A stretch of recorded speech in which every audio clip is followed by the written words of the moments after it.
من الشیطان اللعین الرجیم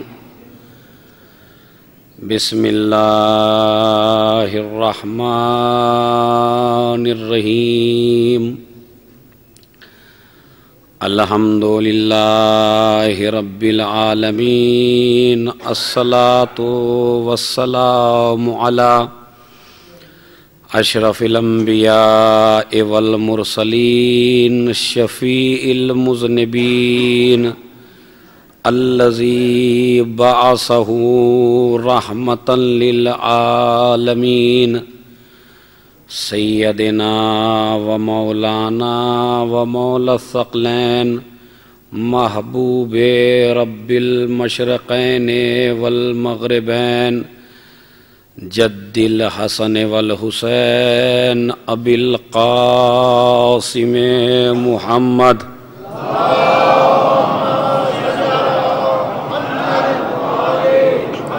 وعلی اہل بیتہ الطیبین الطاہرین المعصومین المظلومین الذین اذهب اللہ عنہم الرجس وطہرہم تطہیرا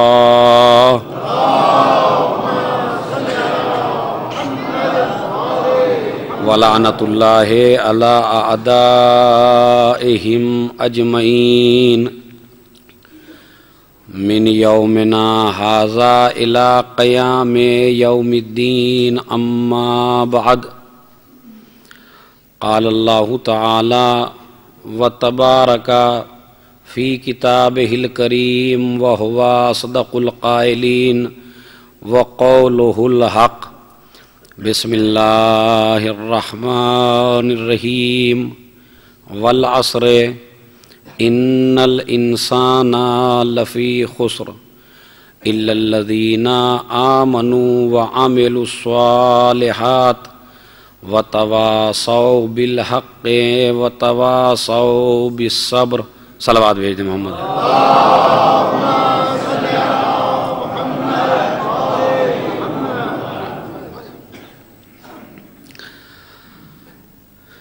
جس عشرے کا آج آغاز ہو رہا ہے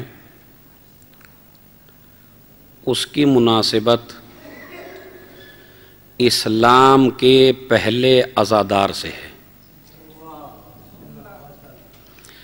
اس لیے کہ ہم اور آپ عزاداری منا رہے ہیں اور ہر شریف انسان کو عزاداری منانی چاہیے، اس لیے کہ کوئی بھی انسان یہ نہیں چاہتا کہ وہ زندگی حاصل نہ کرے، ہر انسان کی یہ تمنا ہے کہ اسے زندگی ملے، تو عزاداری ایک ایسی شے ہے جو انسان کو دائمی حیات عنایت فرماتی ہے، لہذا اسی وجہ سے ہم عزادار ہیں۔ اور یاد رکھیے آج جو پوری دنیا جو عزاداری کی مخالف ہے وہ اسی وجہ سے ہے، اس لیے کہ دشمن یہ چاہتا ہے، ظالم یہ چاہتے ہیں کہ یہ لوگ ہمارے ماتحت زندگی گزاریں، اور عزاداری یہ سکھاتی ہے کہ مظلوم بن کے رہو، ظالم سے ٹکرا کے رہو، تو ظالم سے ٹکرانا سکھاتی ہے یہ عزاداری، ظالم کی آنکھوں میں آنکھیں ڈالنا سکھاتی ہے عزاداری، شعور زندگی سمجھاتی ہے عزاداری۔ عزاداری جہاں اسلام کی پہچان ہے وہیں انسانیت کی پہچان ہے، وہیں حیات کی پہچان ہے، وہیں شرافت کی پہچان ہے، لہذا یہ عشرہ دیکھیں اس کی فضیلت کیا ہے اس عشرے کی، کہ یہ عشرہ ہم نے منعقد کیا ہے اسلام کے اس پہلے عزادار کے لیے کہ جس نے ہمیں یہ بتایا ہے کہ گریہ کیسے کیا جاتا ہے، رویا کیسے جاتا ہے، اور گریے کے ذریعے تبلیغ کیسے کی جاتی ہے۔ آپ یہ نہ سمجھئے کہ واقعہ کربلا بیان ہو گیا، آپ نے رومال نکال لیا اور آپ نے 4 آنسو بہا لیے، تو یہ خالی ایسا نہیں ہے کہ یہی مقصد ہے واقعہ کربلا کا. آپ خود انصاف سے بتائیے، ہو سکتا ہے اگر میں جواب دوں تو بعض لوگ پریشان ہو جائیں میرے جواب سے، لہذا میں فتویٰ آپ ہی سے لینا چاہتا ہوں کہ آپ انصاف سے بتائیے کہ کیا واقعہ کربلا خالی اس لیے ہوا ہے کہ امام حسین کربلا میں شہید ہو جائیں اور آپ یہاں اس مسجد میں اکٹھے ہوں اور ان کا مصائب ہو اور آپ رو کے چلے جائیے؟ اسی کے لیے عزاداری کرتے ہیں آپ لوگ؟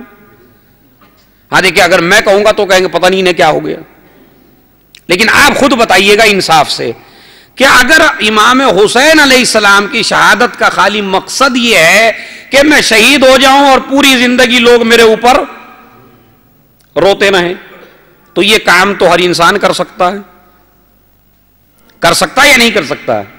یعنی میں مر جاؤں لوگ مجھ پہ گریا کریں، تو یہ تو ہر انسان کر سکتا ہے. ابھی یہ پڑھا آپ نے جو لکھا ہوا ہے نہج البلاغہ میں، خالط الناس مخالطتن ان متم معها بقوا علیکم وان عشتم حنوا الیکم. ترجمہ آپ کے سامنے یہاں لکھا ہوا ہے کہ مولا کائنات نے فرمایا لوگوں کے درمیان میں اس طریقے سے زندگی گزارو. دیکھیں، ہر انسان کو جینے کا سلیقہ سکھایا علی علیہ السلام نے. لوگوں کے درمیان میں ایسے زندگی گزارو ان متم معها بقوا علیکم کہ اگر تم مر جاؤ تو لوگ تم پر گریا کریں. وَإِنْ عِشْتُمْ، اور اگر تم زندہ رہو تو لوگ تم سے ملاقات کے مشتاق ہوں. یہ آپ نے ترجمہ پڑھا، دیکھیں یہ لکھا ہے ابھی سامنے، قول حضرت علی علیہ السلام. تو یہ میں نے عربی میں پڑھ دیا. نہج البلاغہ میں کیا فرمایا مولا نے کہ لوگوں کے درمیان میں اس طریقے سے زندگی گزارو کہ اگر مر جاؤ تو لوگ تم پر، ہاں چونکہ میں ایک استاد بھی ہوں ہلکا پھلکا، تو مجمع کو بالکل ساتھ لے کے چلنا ہے، اور موضوع بھی بڑا ٹف ہے. اور آپ یہ بھی جانتے ہیں ماشاءاللہ یہاں تو ساری گاڑیاں نہیں ہوتی ہیں، یہ بھی جانتے ہیں کہ جب گاڑی پھنس جاتی ہے تو خالی ڈرائیور سے نہیں نکلتی وہ ہیں. تو یہ موضوع اتنا سخت ہے. پہلے موضوع کا نام سن لیں، صحیفہ سجادیہ اور امام زین العابدین.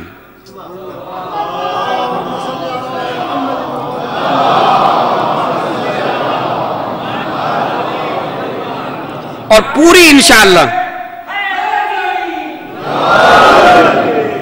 میرے خیال میں تھوڑا تھوڑا آگے کو آ جائیں، تھوڑا تھوڑا صلوات پڑھتے ہوئے تھوڑا تھوڑا آگے کو بڑھ جائیں.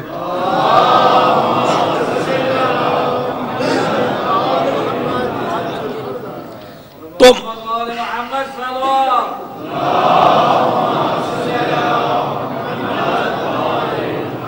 ہاں موضوع گفتگو تاکہ ہر انسان کے، ہر جوان کے، دیکھیں جو بزرگ ہیں وہ تو مجھ سے بہتر جانتے ہیں، میں پڑھ رہا ہوں ان افراد کے لیے جو میرے ہم عمر ہیں یا جوان ہیں. تو عشرے کا موضوع ہے صحیفہ سجادیہ اور امام زین العابدین علیہ الصلوۃ والسلام. اب ہمیں اس امام کے حوالے سے گفتگو کرنا ہے اور اس امام کی طرف جو کتاب منسوب ہے کہ جسے ہم صحیفہ سجادیہ کہتے ہیں. دو کتابیں ایسی ہیں جو معصوموں کی طرف منسوب ہیں. ایک کتاب ہے نہج البلاغہ جسے میرے خیال میں ہر شیعہ جانتا ہے، پڑھا ہو نہ پڑھا ہو، سنا ہو نہ سنا ہو، لیکن ہاں اتنا چونکہ جب ہم مذہب شیعت میں پیدا ہوئے تو اتنا ہمارے ماں باپ نے ہمیں بتا دیا کہ ایک کتاب ہے نہج البلاغہ جو حضرت امیر المومنین کے خطبات ہیں. تو ایک معصوم کی طرف جو کتاب منسوب ہے اس کا نام ہے نہج البلاغہ، اور دوسرے امام کی طرف، اب اس طرح نہ کہیے ویسے تو چوتھے ہیں لیکن کتابوں کے اعتبار سے، اور ایک کتاب جو منسوب ہے اس کا نام ہے صحیفہ کاملہ یا صحیفہ سجادیہ. دو نام ہیں، صحیفہ کاملہ یا صحیفہ. چلیے آج یہ بھی میں کمپلیٹ کر دیتا ہوں. اس کتاب کے 4 نام ہیں. کتنے نام ہیں؟ 4. صحیفہ کاملہ، صحیفہ سجادیہ، زبور آل محمد، انجیل اہل بیت. سمجھ نہیں؟ اور بعض علماء کرام نے اس کو اخت القرآن یا اخ القرآن بھی کہا. اخت کے معنی آپ جانتے ہیں بہن کے ہوتے ہیں, کہ جس طرح قرآن میں اچھے اچھے مضامین ہیں اسی طرح اس کتاب میں بھی اچھے اچھے مضامین موجود ہیں. لہذا اس کے چار یہ یاد رکھیے گا, آج ہی سے میں تمہید باندھ رہا ہوں. تو ہمیں اس عشرے کے اندر یہ بتانا ہے کہ اس کتاب کے اندر کیا ہے اور جس کی یہ دعائیں ہیں اس کی شخصیت کیسی ہے. بس یہ ہمارا موضوع گفتگو رہے گا. تو تاکہ بات ادھر کی ادھر نہ ہو جائے, آج کے اس موضوع کے اندر اور آج کی اس تقریر کے اندر صرف میں اتنا بتانا چاہتا ہوں کہ جس امام کا عشرہ آپ نے منعقد کیا ہے وہ اسلام کا سب سے پہلا عزادار ہے. اچھا, اب مجھے آپ انصاف سے بتائیے کہ جو عزاداری کا بانی ہے, جس نے عزاداری شروع کی ہے, تو ہمیں عزاداری ایسے کرنی چاہیے جیسے اس نے بتائی ہے, یہ ہمیں عزاداری ایسے کرنی چاہیے جیسے ہم نے سوچ لیا ہے. بھائی جب آپ کوئی بھی چیز کرتے ہیں تو پہلے یہ دیکھتے ہیں اس کا بانی کون ہے یہ نہیں ہے, اس کا بانی کون ہے, کہاں سے شروع ہوئی, کس نے شروع کیا, کہاں سے اس کا آغاز ہوا, تو پھر یہ دیکھتے ہیں اس نے کیسے کیا. تو آزاد ایسا نہیں ہے کہ عزاداری کا شروع میں کوئی وارث نہ ہو. خدا کی قسم دنیا کی ہر تحریک کا چلانے والا انسان اور بانی غیر معصوم ہے. عزاداری وہ پاکیزہ شے ہے کہ جس کی ابتدا کرنے والا معصوم ہے. ابتدا کس نے کی؟ معصوم نے. تو جب اس کی ابتدا معصوم نے کی ہے تو ہمیں یہ دیکھنا چاہیے کہ اس نے کیسے عزاداری منائی ہے, اس نے کیسے بتایا عزاداری کرو. اب میں ایک آپ ہی سے پوچھوں گا پھر بتاؤں گا آپ سے کہ آپ انصاف سے بتائیے, امام ذہن میں نام آ گیا, زین العابدین کا مطلب کیا ہے؟ عابدین کی زینت. اچھا, دوسرا لقب ہے سید الساجد, یہ کیا ہے؟ سید و سردار. تو پہلا لقب کیا ہے؟ زین العابدین, عابدین کی, اور دوسرا کیا؟ سید الساجدین, سجدہ کرنے والوں کے سردار اور عزاداری کے بانی, عزاداری کے بانی. تو سجدہ کرنے والوں کے سردار اور عابدین کی زینت.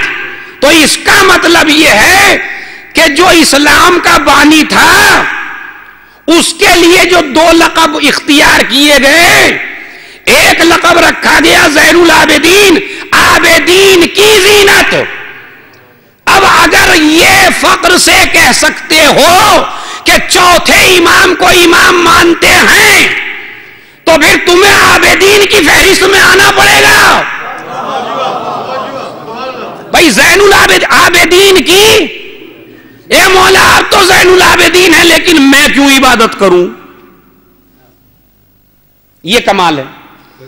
آپ ہیں عابدین کی زینت اور میں ایسا ہوں کہ جس سے عبادت سے کوئی ربط نہیں ہے. سید الساجدین, سجدہ کرنے والوں کے سید ہو. تو اگر آپ کو انہیں اپنا سردار بنانا ہے تو سجدہ کرنا ہوگا یا نہیں کرنا ہوگا؟ اگر تمہیں اپنی زینت بنانا ہے تو بتائیے عبادت کرنی ہوگی یا نہیں کرنی ہوگی؟ اچھا, یہ دو لقب ادھر رکھیے. تیسرا کیا ہے؟ یہ ہے اسلام کا بانی, عزاداری کا بانی, اسلام کا پہلا عزادار. ادھر یہ لقب رکھیے, ادھر یہ دیکھیے کہ یہ ہے اسلام کا پہلا عزادار. بعزیزو, عزاداری کا معیار سید سجاد نے پوری دنیا کے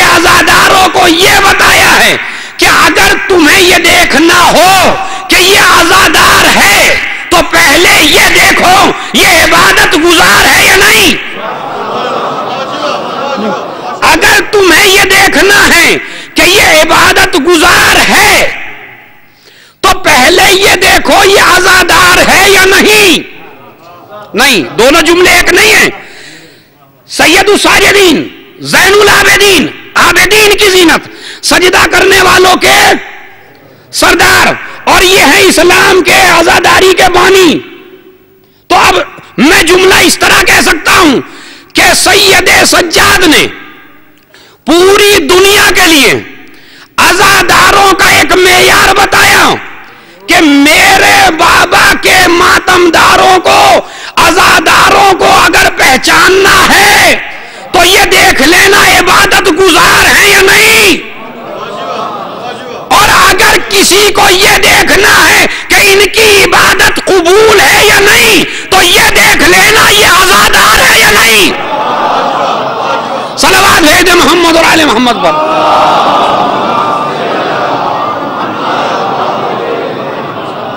اب آپ سمجھے جملہ؟ تو عزاداری کو پہچانو عبادت کے ذریعے، اور عبادت گزاروں کو پہچانو عزاداری کے ذریعے. اب اگر کوئی خطیب ہی آ کے منبر پہ کہنے لگے نماز افضل یا حسین، تو سوال یہ ہے کہ تمہیں ٹکرانے کو یہاں کس نے کہا؟ دیکھیں، حق کا باطل سے مقابلہ ہوتا آیا. فرعون موسیٰ سے ٹکرائے سمجھ میں آتا ہے، ابراہیم نمرود سے ٹکرائے سمجھ میں آتا ہے، دوسری قوم نبی سے ٹکرائے سمجھ میں آتا ہے، قارون ٹکرا جائے موسیٰ سے سمجھ میں آتا ہے، ابو جہل نبی سے ٹکرا جائے سمجھ میں آتا ہے، چونکہ باطل ہمیشہ حق سے. لیکن یہ سمجھ میں نہیں آتا کہ یہ کیسا ٹکراؤ ہے. امام سجاد کیا بیان کر رہے ہیں؟ کہا جو عزادار وہ عبادت گزار، اور جو عبادت گزار وہ عزادار. تو اب پہچانیے اس طرح، عبادت کو الگ نہ کیجئے. اسی وقت سید الساجدین، زین العابدین، لہذا الگ نہ کیجئے ممبر سے آنے کے بعد. اور شاید یہی وجہ ہے کہ جب پشت پر وہ پیارا نواسا سوار تھا اور جبرائیل آ کے کہتے ہیں جب تک سر نہ اٹھائیے گا جب تک یہ اپنی مرضی سے نہ اتر جائیں. اب یہاں بھی کہتے ہیں یا یہ کہیے کہ دلبر زہرا کے واسطے سردار دو جہاں کی عبادت رکی رہی. شاعر تو یہ عبادت رکی رہی یا عبادت میں اضافہ ہوا؟ پہلے ایک دفعہ سبحان اللہ ہوتا تھا، 3 دفعہ ہوتا تھا، اب 70 دفعہ ہے. حسین ابن علی عبادتوں میں زیادتی کا سبب ہے، کمی کا سبب نہیں ہے. بس دیکھیں واقعہ ہوا ہے جو آپ کا سنا ہوا ہے، لیکن میں واقعے میں آپ کو زیادہ وقت نہیں لگا چکے، میرا موضوع الگ ہے. لیکن آپ کو ایک مثال میں دے کے جا رہا ہوں کہ سید سجاد نے عزاداری کا طریقہ کیا بتایا. تو اگر یہ اسلام کا عزادار منبر پہ آنے کے بعد ہی یہ امام کہہ رہے ہیں ساتھ رکھو اور یہ کہہ رہے جی افضل کون ہے؟ اچھا آپ ایمانداری سے بتائیے، میں اور ہلکا لہجہ کر لیتا ہوں، اس بحث کا بتائیے فائدہ کیا ہے؟ کیا فائدہ ہے اس بحث کا کہ کون افضل ہے؟ اچھا آپ کیا کر لیں گے؟ آپ کے ہاتھ میں کیا ہے؟ اگر حسین ابن علی نے سجدے میں سر نہ دیا ہو تو چلیے تب بھی آپ کچھ کہیے. حضرت علی علیہ السلام نے سجدے میں سر نہ دیا ہو تو تب بھی آپ کچھ کہیے. اور ادھر ایک وقت ایسا بھی، اب دلیل بھی سن لیجئے، کہا آپ نے نہیں دیکھا عبادت روک دی، تو واقعے میں پوچھئے بتائیے کب عبادت رکی ہے؟ عبادت تو جاری رہی. اچھا یا رسول اللہ آپ حسین کو اتار دیجئے، کہا نہیں یہ بھی نہیں کروں گا. کہا بے زبان بند کر لیجئے، کہا یہ بھی نہیں کروں گا. نماز بھی جاری رکھوں گا، حسین کو پشت پر سوار بھی رکھوں گا. کہا کیوں؟ کہا تاکہ دنیا کا کوئی انسان اعتراض نہ کر سکے. میں پشت پر حسین کو بٹھا کر اور نماز کو جاری رکھے پوری دنیا کے عزاداروں کو درس دینا چاہتا ہوں. جتنا نماز ضروری ہے اتنا ہی حب حسین ضروری ہے،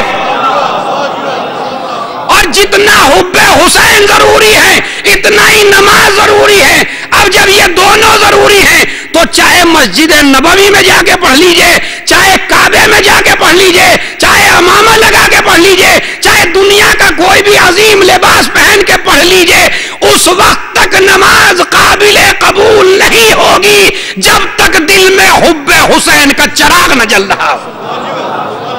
ایک صلوات بھیج دے محمد اور آل محمد پر.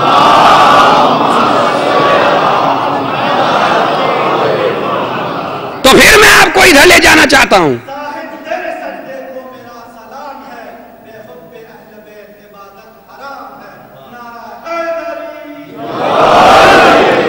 تو پھر تاکہ آپ بہک نہ جائیں، عزادار کی پہچان کیا بتائی امام نے؟ عبادت. اور عبادت گزار کی پہچان کیا؟ عزادار. یعنی اگر خالی عبادت ہی کرتا رہے اور عزادار نہ ہو تو اس کا بھی کوئی فائدہ نہیں ہے. اور خالی عزادار ہی ہو، اچھا پوری رات شب بیداری کی، پوری رات کرتے رہے، پوری رات ماں، بڑا اجر ہے، بڑا ثواب ہے واقعاً. اس لیے کہ اس میں آپ نے جناب زہرا سلام اللہ علیہ کو خوش کیا. تو اس سے بڑا اجر کیا ہو کہ جس کام سے شہزادی راضی ہو جائیں. اور نبی فرمائے ان اللہ یرضا لرضا کے ویغضب لغضب کے، میری بیٹی جس سے تو راضی ہو جائے اس سے میرا خدا.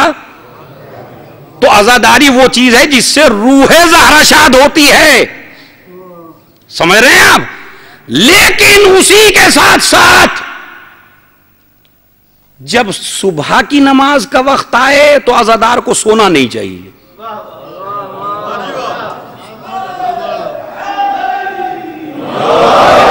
کیوں؟ اس لیے کہ پوری رات جاگ کے عزادار ہونے کا ثبوت دو اور صبح نماز پڑھ کے عبادت گزار ہونے کا ثبوت دو. جب یہ دونوں ثبوت ایک جگہ اکٹھے ہو جائیں گے تو پھر کہیں گی میں اس وقت تک داخل جنت نہیں ہوں گی جب تک ایک ایک چاہنے والا جنت میں داخل نہ ہو جائے. یہ ہے عزیز و شرف اسلام کے بانی نے بتایا. اچھا خالی رونے لگی ہے، لیکن رونا بڑا بڑا اجر ہے. پانچویں امام نے فرمایا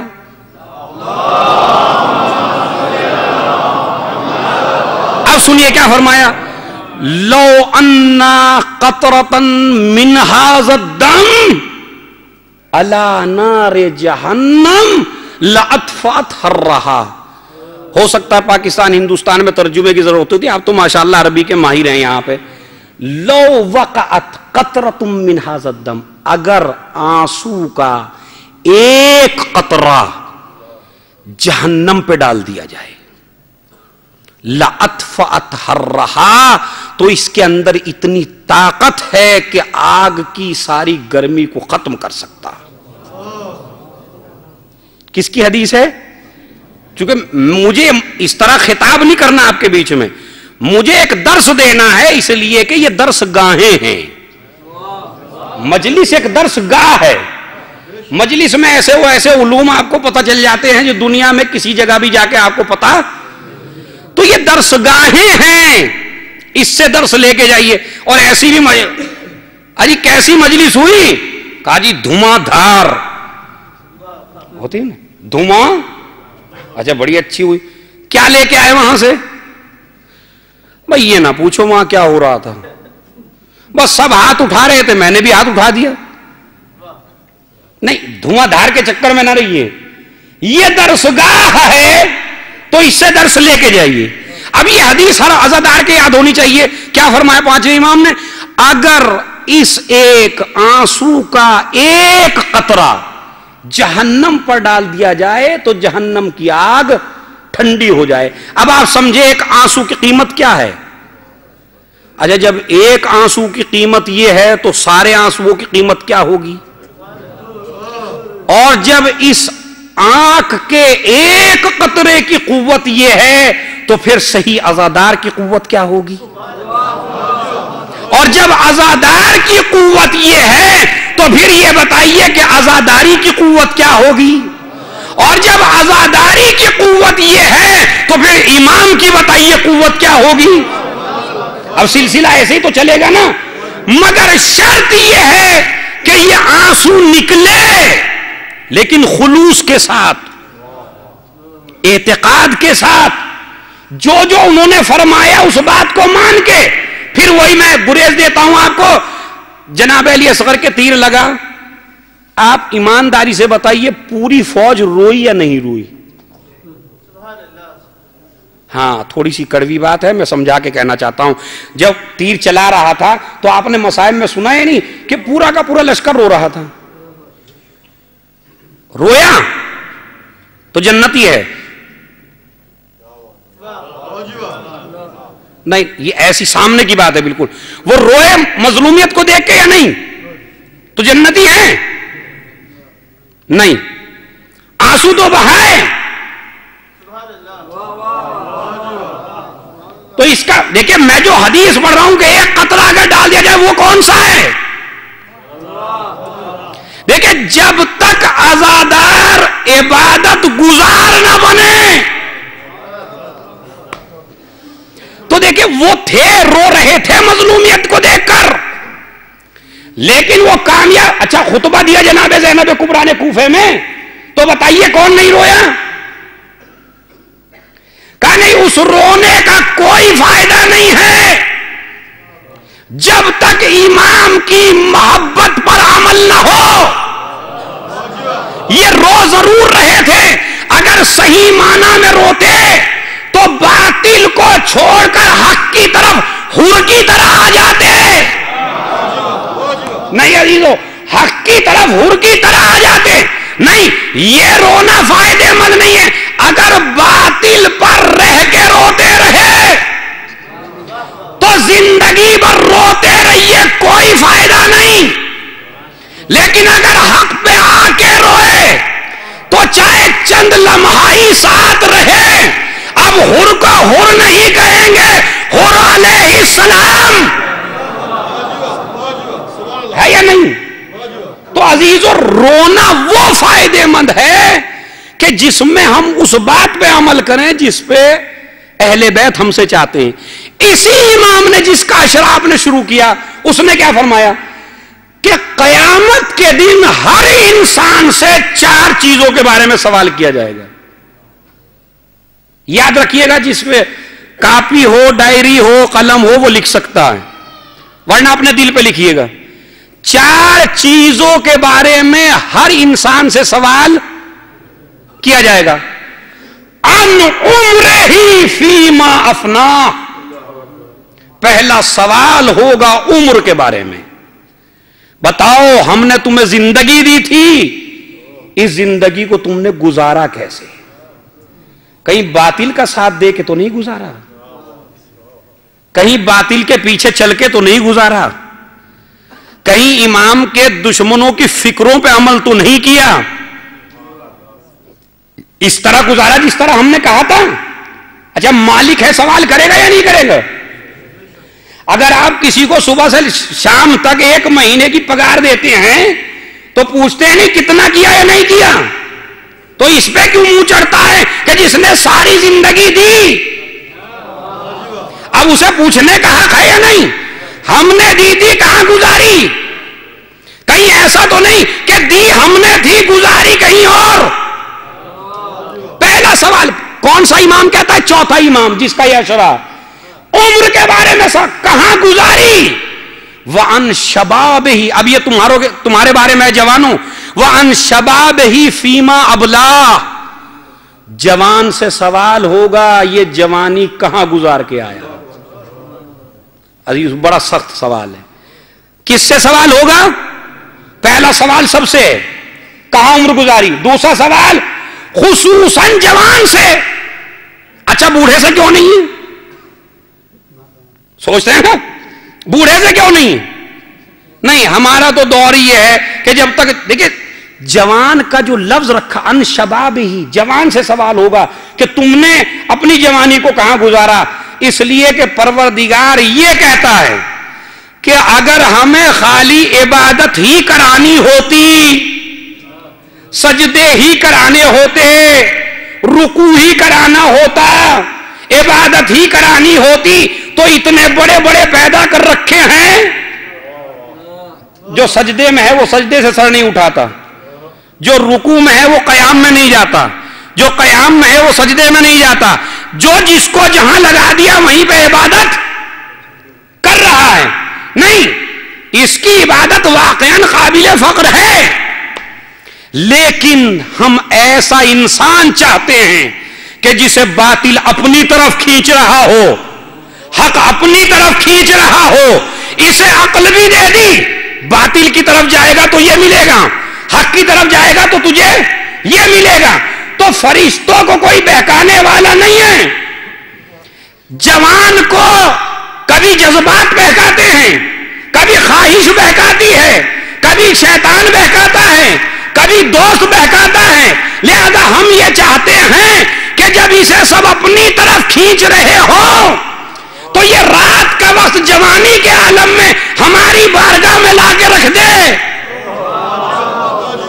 ساری طاقتوں کو چھوڑ کر یہ ہمارے سامنے جھک جائے جوان۔ اسی وجہ سے عاشور کے دن جب اذان دلوائی ہے تو ایک جوان سے اذان دلوائی تاکہ دنیا کو بتایا جا سکے کہ اسلام میں جوانی کا معیار کیا ہے یا نہیں درس یہ جوان سے، اس لیے کہ اسے بہکانے کے لیے چیزیں زیادہ موجود ہیں، لہذا اس کی بات اب ہوتا یہی ہے کہ جب کچھ نہ رہا چلو مسجد میں، ارے اب تو فارغی ہو گئے، بڑے میاں ہو گئے ہیں، اب کہاں جائیں بیچارے، اب ان کا کوئی پوچھنے والا، تو اب اللہ کے پاس چلو۔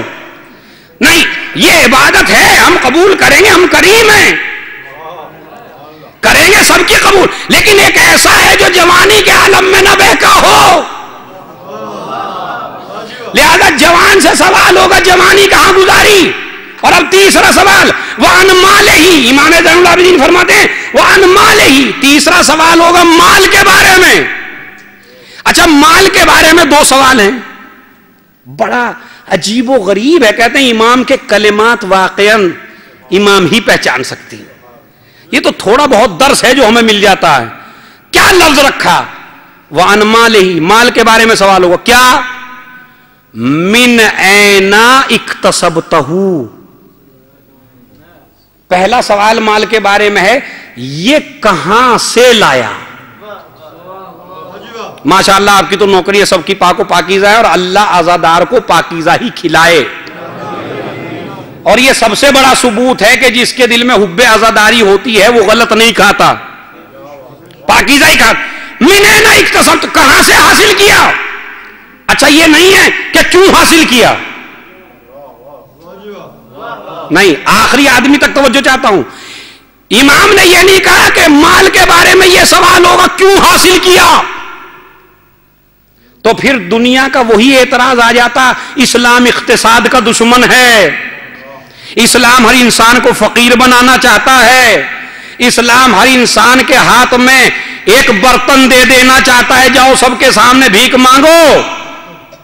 اگر امام یہ کہہ دیتے سوال یہ ہوگا کیوں حاصل کیا، تو لوگ کہتے اسلام اقتصاد کا دشمن، مگر امام نہیں، حاصل کرو، بینک بیلنس بناؤ، مال اکٹھا کرو، دولت حاصل کرو، دولت جمع کرو، اسلام دولت جمع کرنے کا دشمن نہیں ہے، اسلام یہ کہتا ہے دولت جمع کرو مگر حلال سے۔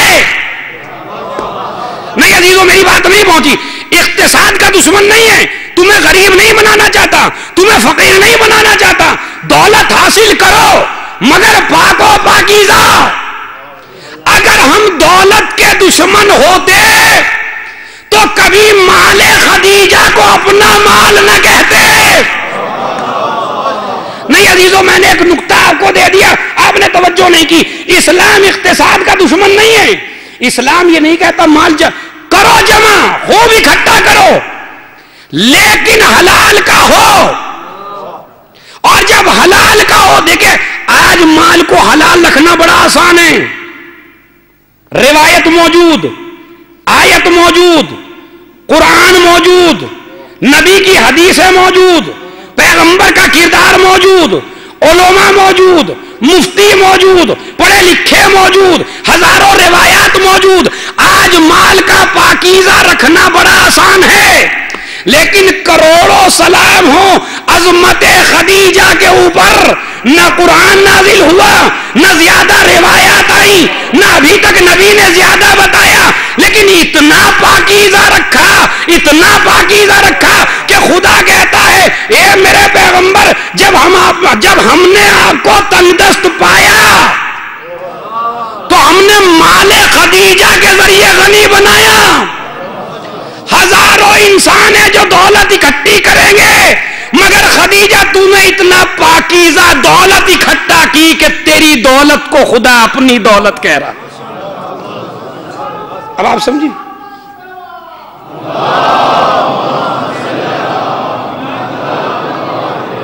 سوچئے اس نقطے پہ جا کے سوچئے کہ کتنا پاکیزہ رکھا اسے.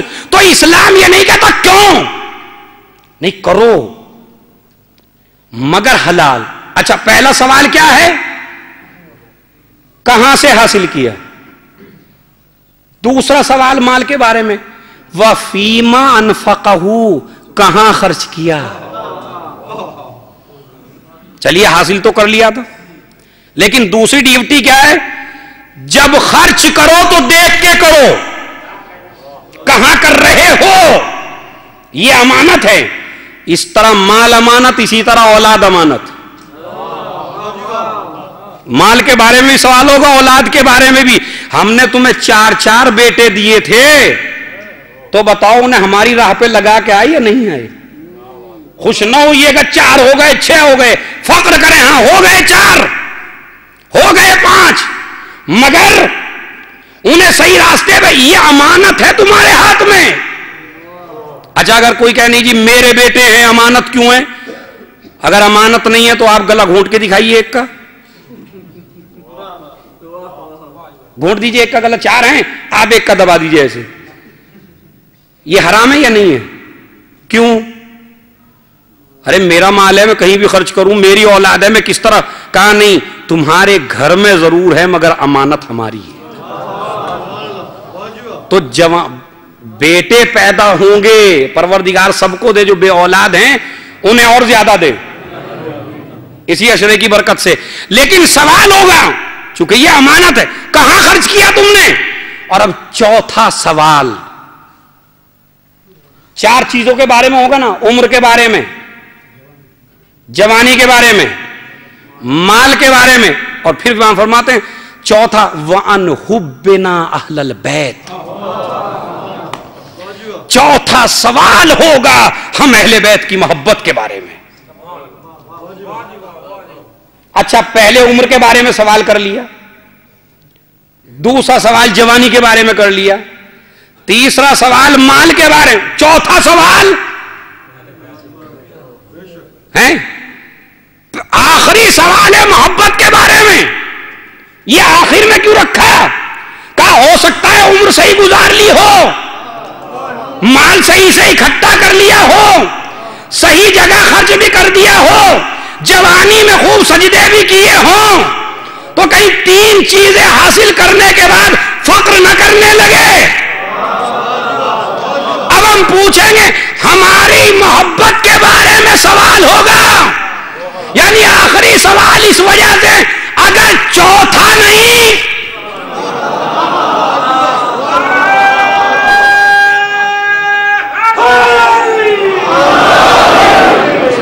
اگر اس چوتھے پر پورے نہ اترے حبنا اہل البیت، اس لیے کہ یہ عبادتوں کی روح ہے. یہ ساری عبادتیں جسم کی مانند ہیں، ہم اہل بیت کی محبت روح کی. تو اس کے بارے میں سوال ہوگا. اب کون ہے وہ جو عزادار ہو؟ کون ہے وہ جو محب اہل بیت ہو؟ کون ہے وہ جو شیعہ ہو؟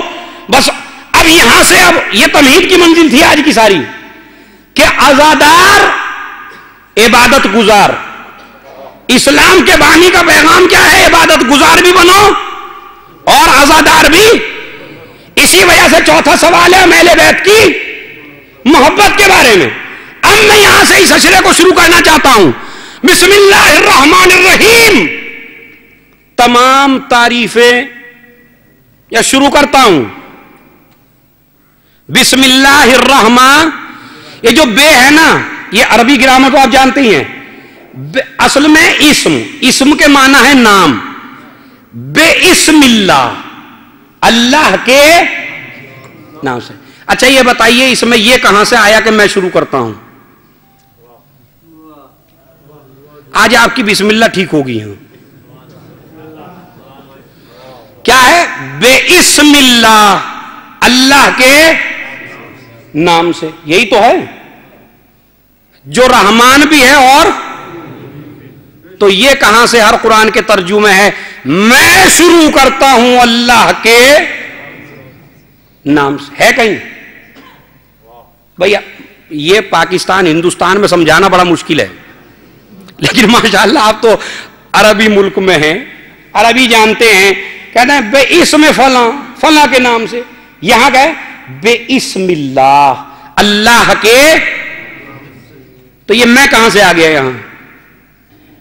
کہا جناب یہاں پر ایک ورب، انگلش میں اسے ورب کہتے ہیں اور عربی گرامر میں اسے کہتے ہیں فعل. تین چیزیں ہوتی ہیں، سبجیکٹ، آبجیکٹ، ورب. فعل، فاعل، مفعول. تو یہاں کیا ہے؟ میں شروع کرتا ہوں کس سے؟ اللہ کے. تو یہ میں کہاں سے آیا؟ کہا نہیں جناب اس سے پہلے ایک چیز پوشیدہ ہے. ہاں مزہ آئے گا انشاءاللہ جب میں بتاؤں گا. اس سے پہلے ایک چیز پڑھ لیجئے، سنی قرآن، شیعہ قرآن، کوئی بھی قرآن آپ پڑھ لیجئے. قرآن تو سب کا ایک ہے نا، ہر مسلمان کا قرآن ایک ہی ہے. اب آپ پڑھیے بسم اللہ الرحمن الرحیم، میں شروع کرتا ہوں اللہ کے.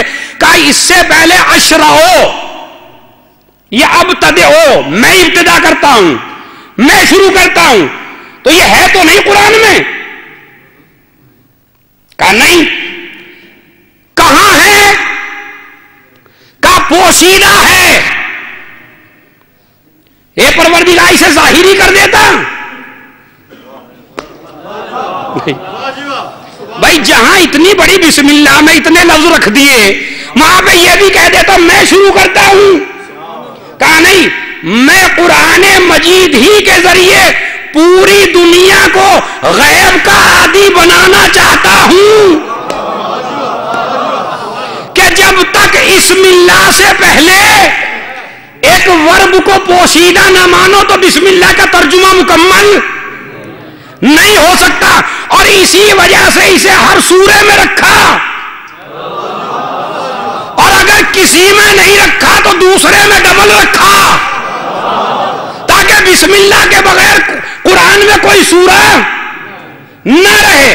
تو میں شروع کرتا ہوں، میں شروع کرتا ہوں. کہا یہ ہے پوشیدہ، میں انہیں غیب کا عادی بنانا چاہتا ہوں کہ جب تم ایک بسم اللہ کا ترجمہ بغیر غائب کے نہیں کر سکتے تو بتاؤ پورا دین غائب کے بغیر کیسے سمجھو گے؟ نہیں، میری بات ضائع ہو گئی. میں نے اتنی محنت کی تھی گرامر کے حساب سے. میں شروع کرتا ہوں اللہ کے، تو یہ میں نہیں ہے. کہا نہیں یہ ہے پوشیدہ، یہ غائب ہے. تو اللہ نے کہا کہ جب بھی پڑھو گے، اچھا ایک تو رکھ دیا غائب، غائب کے بغیر بھی قرآن نامکمل، اور ایک رکھ دیا بالکل ظاہر. کہا وہ کیا ہے؟ بے اسم اللہ. ابن عباس، قرآن کی تفسیر بیان کی جا رہی ہے، واقعہ آپ کا سنا ہوا ہے. پوری رات ہو گئی تفسیر بیان کرتے کرتے. مولا نے کہا ابن عباس بس اتنا سن لو، جو کچھ پوری دنیا میں وہ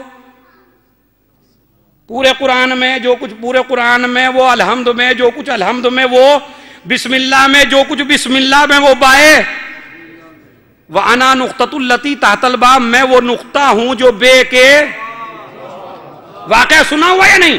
تو اب ان دونوں باتوں کو ملائیے، چونکہ آج بسم اللہ سے شروع ہو رہا ہے نا، میں شروع کرتا ہوں اللہ کے نام سے، کہا تاکہ جب بھی بسم اللہ پڑھے اس کا ذہن غائب کی طرف ہو، قرآن کی بسم اللہ سمجھ میں نہ آئے جب تک غائب کا تصور نہ ہو۔ اور اب بے کو ظاہر کر دیا امام، میں وہ نقطہ جو بے کے نیچے، اب ذرا نقطہ ہٹاؤ تو ابھی بسم اللہ نامکمل۔ اب میں اس طرح جملہ کہتا ہوں تمام حاضرین کو دیکھ کے کہ قرآن وہ کتاب ہے جو اہل بیت کے ظاہر کے بغیر بھی نامکمل ہے، غائب کے بغیر بھی نامکمل ہے۔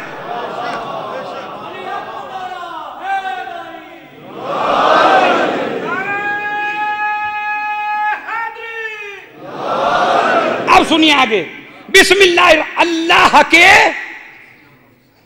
اللہ کا صرف ایک نام ہے۔ اب یہ بندے بڑھ گئے اس سے، تو ان کے 6 نام ہیں، مگر اللہ کا صرف ایک نام ہے، اور وہ کیا ہے؟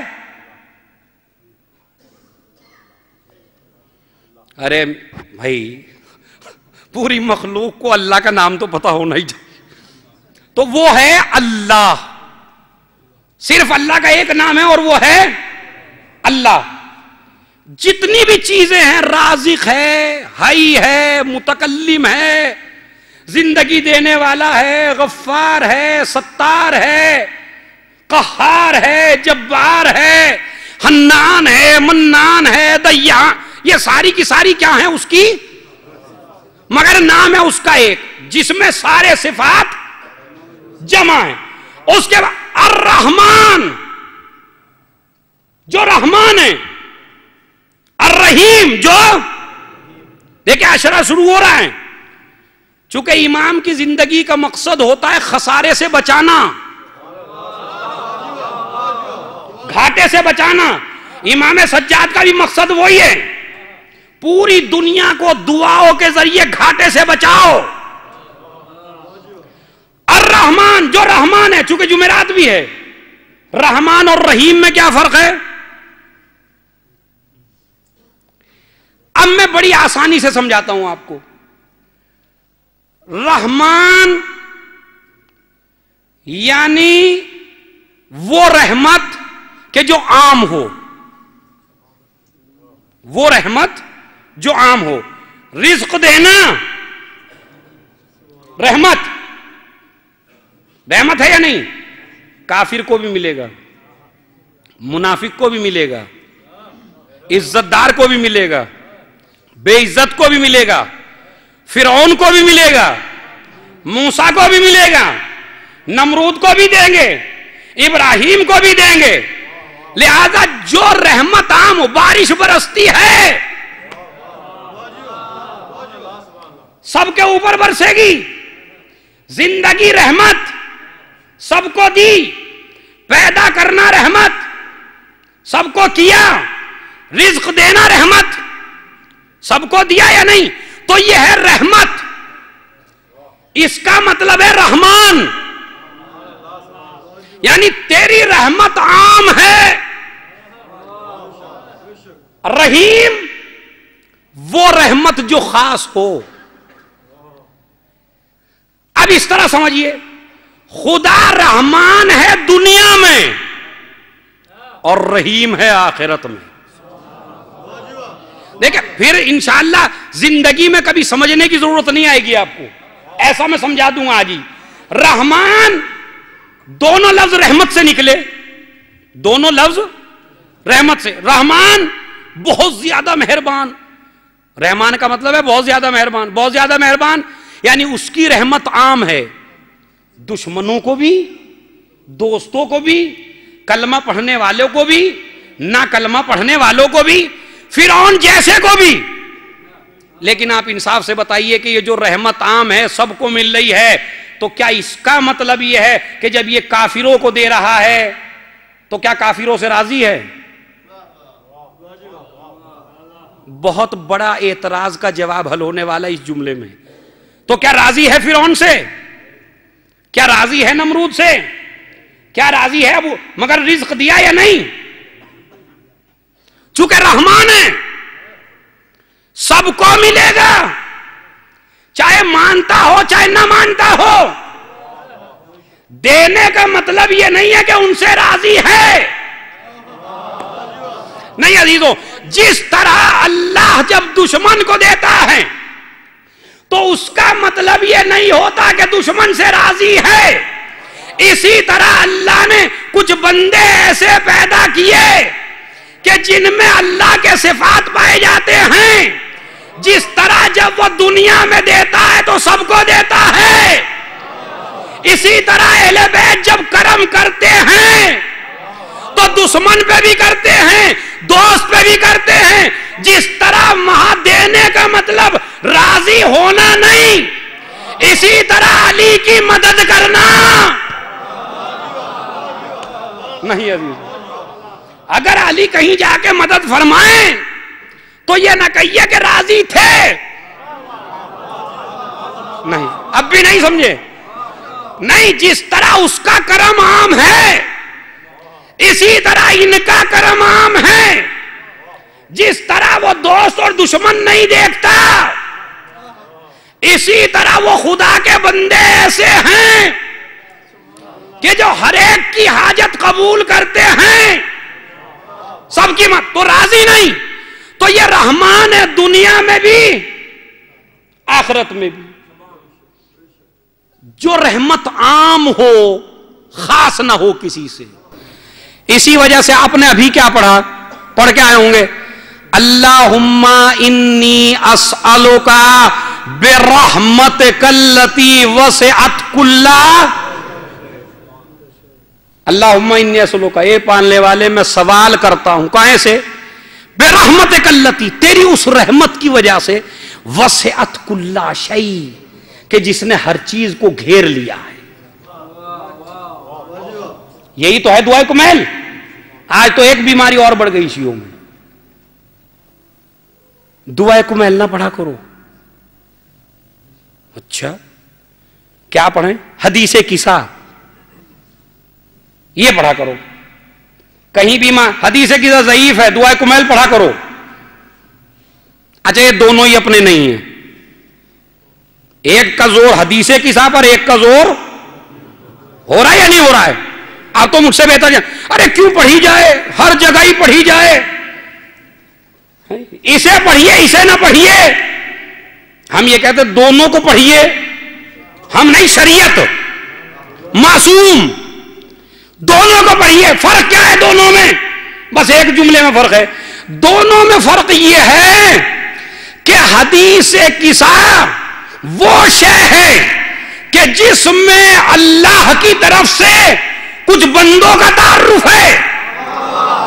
نہیں میرا جملہ ضائع نہ ہونے پائے. فرق یہ ہے دونوں کا کہ حدیث قصہ وہ ہے کہ جس میں اللہ نے اپنے بندوں کا تعارف کرایا. دعائے کمیل وہ ہے کہ جس میں بندے نے اپنے خدا کا تعارف کرایا. تو اب جمعرات میں دونوں پڑھو، علی کی زبان سے اللہ کا تعارف ہو، اللہ کی زبان سے اہل بیت کا تعارف ہو. اب اس بیماری میں نہ پڑھیے کون سی پڑھوں.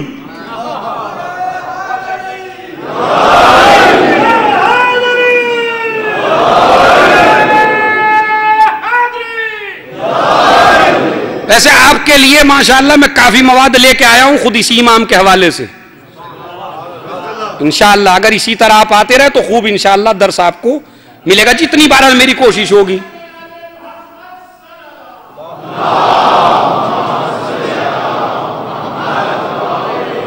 تو تاکہ میں اللہم انی اسألک برحمتک التی وسعت کل، دعائے کمیل ہے نا. اچھا آپ جب یہاں بیٹھے ہیں، سب جگہ بیٹھے ہیں، آپ کے دوش پہ دو بیٹھے ہیں یا نہیں بیٹھے؟ کوئی منکر تو نہیں ہے اس کا؟ کہ نہیں میرے نہیں ہیں،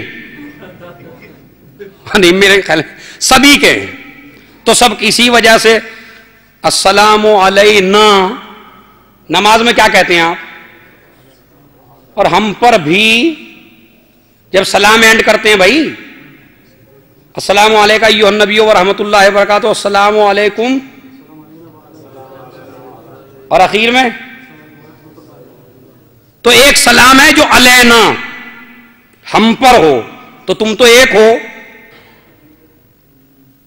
ایک ہو نا، تو یوں کہتے ہیں السلام علیہ میرے اوپر سلام، نہیں ہم پر سلام، یعنی اس ملک پہ بھی سلام، اس ملک پہ بھی سلام، مجھ پر بھی سلام. بات سمجھ رہے ہیں؟ تو اب آپ انصاف سے بتائیے، دو ہیں، ان کا کام کیا ہے؟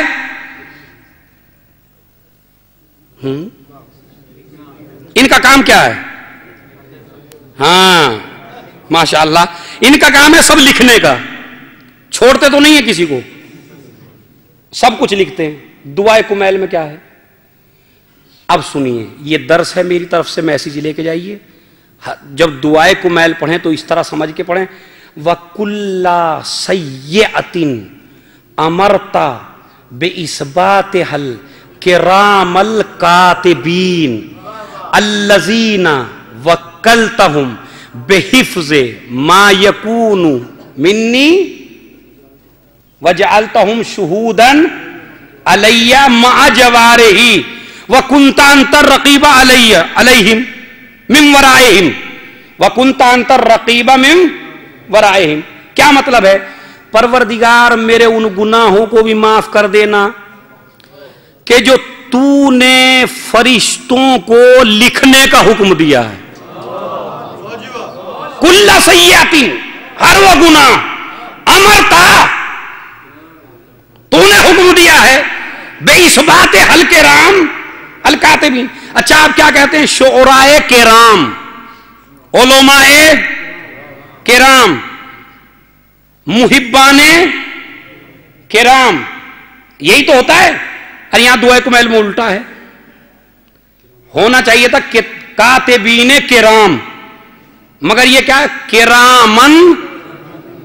کیوں ہے یہ نقطہ؟ اس وجہ سے ہے کہ انہیں کاتب بعد میں سمجھنا، مکرم پہلے سمجھنا. ہو سکتا ہے کسی انسان کے ذہن میں آ جائے یہ تو شروع کا دشمن ہے ہمارا. جب ہمارے بابا کو بنایا جا رہا تو سب سے پہلے یہی اٹھا تھا وہاں، تو کہیں ایسا نہیں جلن میں لکھ دے. وہ مولا نے اسی وجہ سے کلام، حکمت سمجھیے مولا کی، پہلے رکھا مکرم. کہا یہ معصوم پہلے ہے، لکھنے والا بعد میں ہے، وہی لکھے گا جو آپ نے. ہاں کرامن کاتبین، لکھنے والے. تو نے ان کو وکیل بنایا، کفیل بنایا. وَجَعَلْتَهُمْ شُهُودًا، ان کو گواہ بنایا. تو اب یہاں سے سمجھیے، دیکھیے عزادارو ماتمدارو، یہ اسلام کے بانی کا پیغام ہے تمہیں، جو اسلام کا پہلا عزادار تھا. کیوں ضروری ہے عزاداری کے ساتھ عبادت؟ اس لیے کہ ہر انسان جب ایک رہتا ہے اکیلا، مثلا میں اکیلا ہوں تو اکیلا نہیں ہوں. کیا کہتے ہیں امام؟ جعلتہم شہودن، تو نے ان کو گواہ بنایا، ایک گواہ وہ مع جوارحی، میرے اعضاء اور جوارے کے ساتھ. یعنی کیا مطلب؟ پہلے گواہ وہ اور دوسرے گواہ میرے اعضاء خود، ہاتھ، پیر، زبان، کان. اس وقت تو یہ تمہارے ہیں مگر یہ سارے تمہارے خلاف بولیں گے وہاں. ہاں کہ یعنی خود پیر گواہی دیں گے، یہ وہاں بڑھا تھا جہاں نہیں بڑھنا چاہیے تھا، یہ وہاں سے چھوڑ کے چلا گیا تھا جہاں سے نہیں جانا چاہیے تھا. پیروں کا کام ہے حق کی حمایت کرنا، ہاتھ کا کام ہے بڑھ بڑھ کے حملے کرنا، مگر مظلومیت کے لیے، حق کے لیے تو یہ سارے تمہارے خلاف. تو جب انسان کوئی کام کرتا ہے، پہلا گواہ فرشتہ، دوسرا گواہ انسان کے ہاتھ. ایک ہی وقت میں انسان ظالم بھی ہے, ایک ہی وقت میں انسان مظلوم بھی. جب آپ کسی کے تماچا مارتے ہیں بے خطا, تو آپ ظالم بھی ہیں, مظلوم بھی ہیں. ظالم ہے آپ کا نفس, مظلوم ہے آپ کا ہاتھ. یہ بارگاہ خدا میں کہے گا اس نے غلط استعمال کیا تھا مجھے. پیر کہیں گے نبی بلاتے رہے,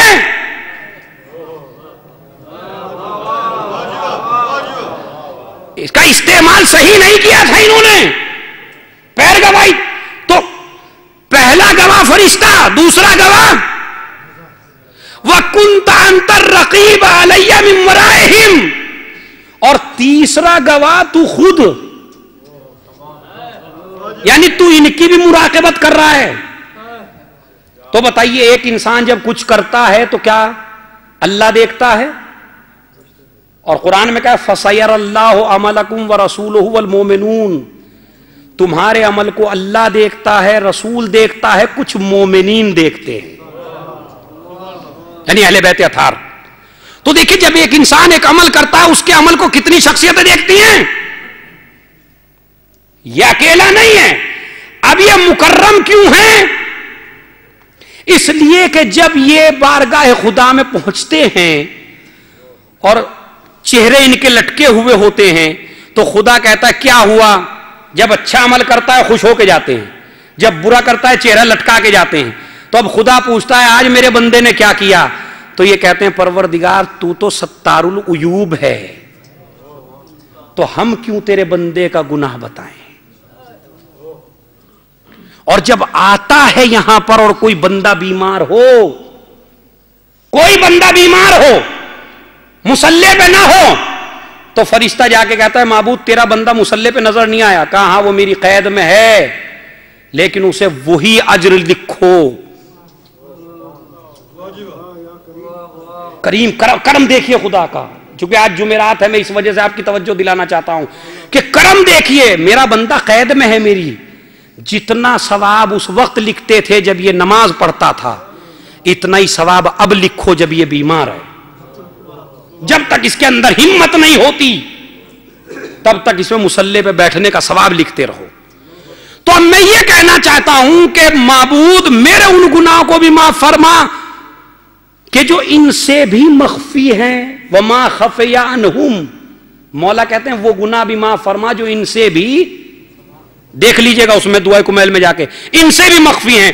تو ان سے مخفی کون سا گناہ ہے؟ معصوم ہے, غلطی تو نہیں کرتا, ہر چیز لکھتا ہے. تو پھر وہ کون سا گناہ ہے میرے مولا کہ جو ان کو بھی پتا نہیں ہے؟ تو آواز قدرت آتی ہے. امام فرماتے ہیں چھٹے امام کا, جب ایک وہ بندہ جس سے کوئی گناہ نہیں ہوتا لیکن کبھی اس بندے سے کوئی لغزش ہو جائے تو پروردگار عالم اس حالت میں فرشتوں کو انسان کے کندھوں سے اٹھا لیتا ہے کہ تاکہ میرے بندے کی اس لغزش کا پتہ یا مجھے ہو یا اسے ہو, فرشتے کو بھی نہ پتہ چل سکے. نہیں, اسی وجہ سے میں ذہنوں کو جھنجھوڑنا چاہتا ہوں آپ کے. بتائیے آپ انصاف سے, ورنہ خود امام فرمائیں گے وہ گناہ بھی معاف فرما کہ جو ان سے کیا چیز مخفی ہے. کہا نہیں, جب بندے سے کوئی لغزش ہو جائے مومن سے تو پھر اللہ اٹھا لیتا ہے فرشتوں کو. کتنا غفار ہے, کتنا رحیم ہے. اب وہ امام فرماتا ہے جس کا یہ عشرہ ہے, جو عزادار بھی ہیں, سید الساجدین بھی ہیں, کیا فرمایا؟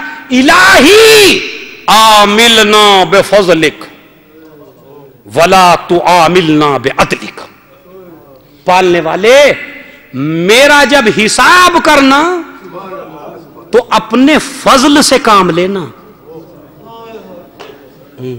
سنیے, اپنے فضل سے کام لینا, عدل سے کام. کس کا جملہ ہے یہ؟ امام سجاد کا.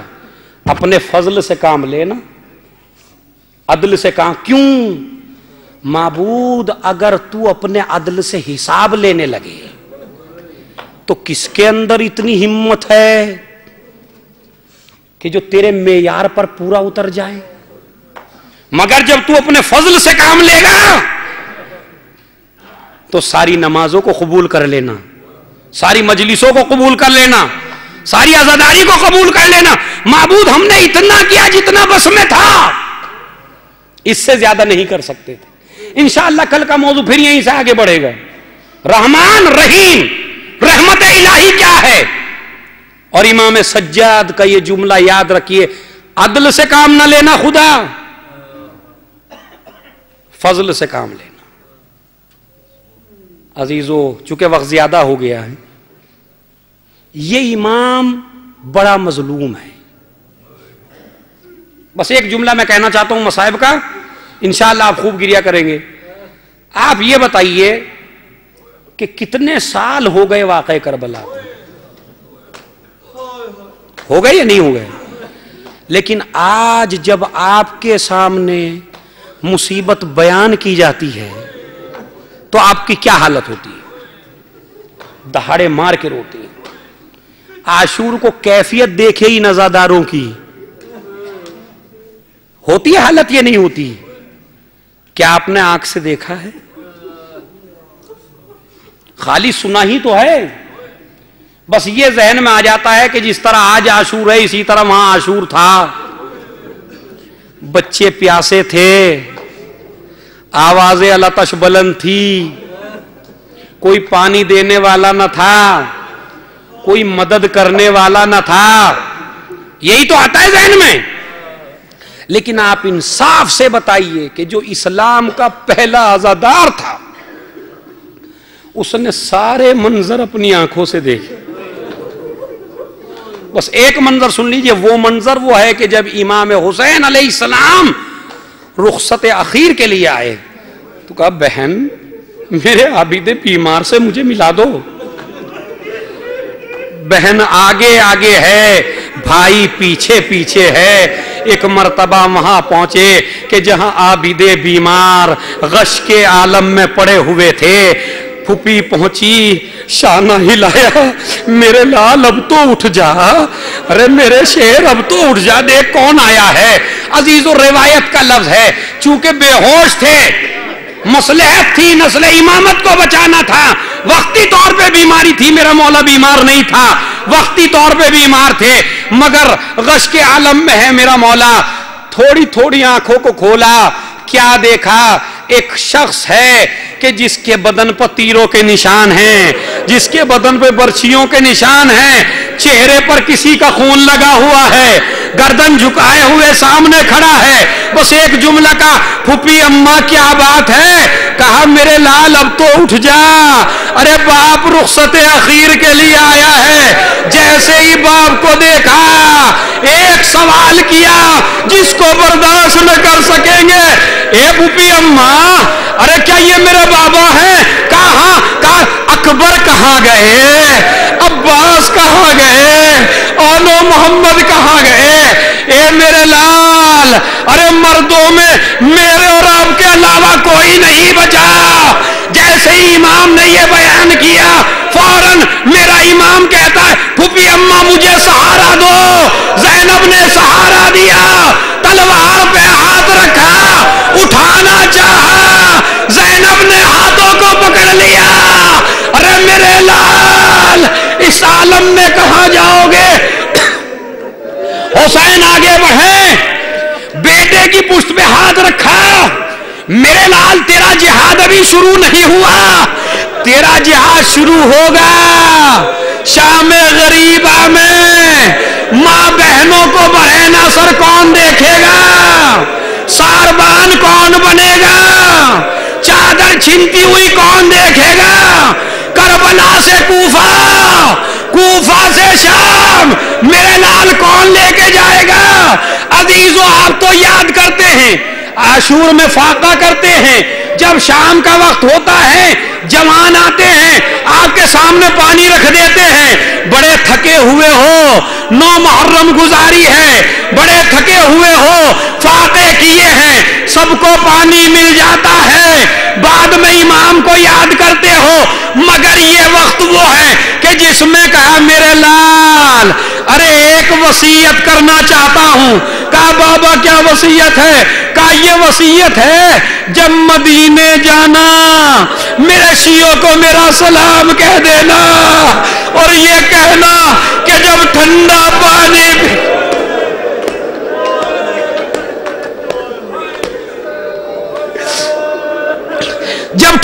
پانی پینا اپنے امام کی پیاس کو یاد کر لینا. عزیزو میرا امام تڑپ گیا. حسین ابن علی نے جہاد کیا. اب وہ پریشانی سن لے جو میں سنانا چاہتا ہوں. وہ پریشانی یہ ہے کہ فرات کا پانی نیزو اچھلنے لگا, سیاہ آندیاں چلنے لگی, بہن پریشان ہوئی, بیٹے کے خیمے میں آئی, میرا لال دیکھو تو صحیح کیا ہوا. اماں خیمے کا پردہ تو اٹھاؤ. اب جو پردہ اٹھایا کیا دیکھا؟ باپ کا سر نیزے پر سوار, آواز دی السلام علیکہ یا بابا آپ پر میرا سلام ہو. پھپھی اماں آپ کا بھائی دنیا سے رخصت ہو گیا. عزیزو اب روایت کہتی ہے پھر غشایا. اب جو غشایا کب کس وقت آنکھ کھلی؟ ارے جس وقت خیمے جل گئے. بیبیاں ایک خیمے سے دوسرے خیمے میں, دوسرے خیمے سے تیسرے خیمے میں. ایک خیمہ وہ تھا جس میں عابد بیمار غش کے عالم میں پڑے ہوئے تھے. امامے میں آگ لگ گئی, ردا جل گئی, بستر چھین لیا گیا. امام کو پتا نہیں. زینب قریب آئی, میرے لال یہ تو بتاؤ یہیں مر جائیں یا باہر نکل جائیں؟ پھپھی اماں جان کا بچانا واجب ہے. اب جو سید سجاد کو لے کے آئی, سید سجاد نے آنکھ کھولی, کیا دیکھا؟ زینب کے سر سے خون بہ رہا ہے, سر پر چادر نہیں ہے. اے پھپھی اماں تیری چادر کہاں گئی؟ دو جملے عزیزو, دو جملے, اس کے بعد آپ کی زحمت تمام. انشاءاللہ یہ سلسلہ اسی طرح جاری رہے گا اور کل جمعے کے بعد بھی مجلس ہے. پھپھی اماں تمہاری چادر کہاں گئی؟ سارے حالات دیکھ لیے سید سجاد نے, لیکن جب 11 محرم آئی, بس یہ سن لو, 11 محرم آئی, گزرے, ظالموں نے یہ کیا وہیں سے گزارا کہ جہاں پہ شہداء کے لاشیں تھے. کوئی بی بی اپنے شہید کا لاشا دیکھتی تھی تو اونٹ سے اپنے کو گرا دیتی تھی. زینب نے انہوں محمد کے لاشے پہ نہیں گرایا, مگر کیا دیکھا؟ سید سجاد کے چہرے کا رنگ بدلا ہوا ہے. عزیزو یہ ایسا احساس ہے جس پہ جوان بیٹا دہاڑے مار کے روتا ہے. ہر امام کی نماز جنازہ ہوئی, معصوم نے پڑھائی, بیٹے نے پڑھائی, مگر یہ تنہا سجاد کے چہرے کا رنگ بدلا. کیا دیکھتی ہیں؟ اپنے کو اونٹ سے گرا دیا. سجاد نے دیکھا. پھپھی اماں سبب کیا ہے؟ اے میرے لال تیرے چہرے کا رنگ کیوں بدل رہا ہے؟ اے پھپھی اماں انہوں نے اپنے کشتہائے نجس کو دفن کر دیا. میرا بابا 3 دن کا بھوکا پیاسا, جس کے جوان بیٹا ہو اس کے بابا کا لاشا. آواز دی میرے لال ہم ہمیشہ ایسے ہی غریب نہیں رہیں گے. تیرے بابا کی قبر بنے گی, زائر آئیں گے, چہلم ہوگا, ماتم برپا ہوگا. سیعلم الذین ظلموا ایا منقلب ینقلبون. اللہم اغفر للمؤمنین والمؤمنات والمسلمین والمسلمات الاحیاء منہم والاموات, تابع بیننا وبینہم بالخیرات, انکا مجیب الدعوات, انکا علی کل شیء قدیر. 3 دفعہ درود پڑھیں. اللہم صلی علی محمد وآل محمد, اللہم صلی علی محمد وآل محمد, اللہم